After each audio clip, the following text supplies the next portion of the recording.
আপনি ট্রাফিকের কাজ করছেন, এই যে একটা জনসেবামূলক কাজ। বর্তমানে রাস্তায় এখন পুলিশ নেই, বাট আপনারা ট্রাফিক সিগন্যালে কাজ করছেন। আপনার সব জিনিস আপনার অভিজ্ঞতা একটু বলুন।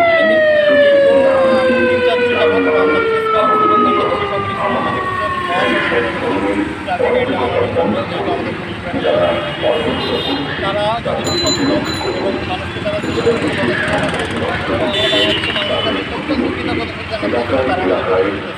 আগে দেখতেন যে হেলমেট ছাড়া গাড়িগুলো চলছে, এখন কিন্তু প্রত্যেকে হেলমেট ইউজ করতেছে, চেপটা রাস্তায় এনে সেদিন গাড়ি টানতে চলতেছে না, এটা বলতে পারি মহান সাফল্য এইভাবে চলতে থাকলে যানজট প্রত্যেকটা বাংলাদেশ তৈরি করা আমরাই পারবো এটা করতে। এবং আমরা রাস্তায় নেমেছি, এই সাইডে বিএনসি ক্যাডেট আছে, আমাদের আনসার ভাইরা আছে, বাংলাদেশ কাউন্সিলরা আছে, সবাই মিলে আমরা চেষ্টা করছি একটা সুন্দর বাংলাদেশ।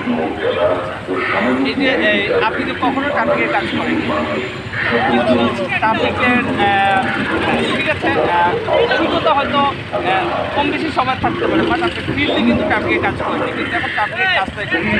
অভিজ্ঞতাটা কেমন লাগে, অনুভূতিটা কেমন? সেক্ষেত্রে কাজ করে অভিজ্ঞতা থাকে যে আমার যথেষ্ট অভিজ্ঞতা আছে। আমার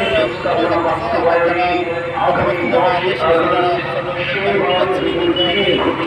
সব মিলে একটা ভালো এক্সপিরিয়েন্স হচ্ছে যে তারা মানুষ কথা শুনছে, আপনাদের কথা শুনছে, কেউ কোনো রিয়েক্ট করছে যে তোমরা কেন বা এটা করবা কেন বা কেন তোমরা সিগন্যাল দিচ্ছ বা এটা রিয়েক্ট কেউ করছে এখন? তারা আমাদের সহযোগিতা।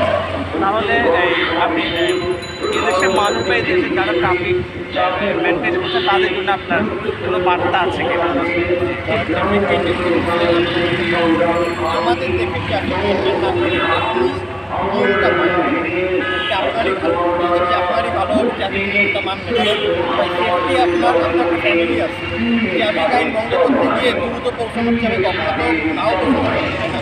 একটু দেরিতে পৌঁছান, ট্রাফিক আইনটা মানুষ নিরাপদে থাকুন, সড়ক আপনারা কয়দিন এই দায়িত্ব পালন করবেন? নিরাপদ। ধন্যবাদ।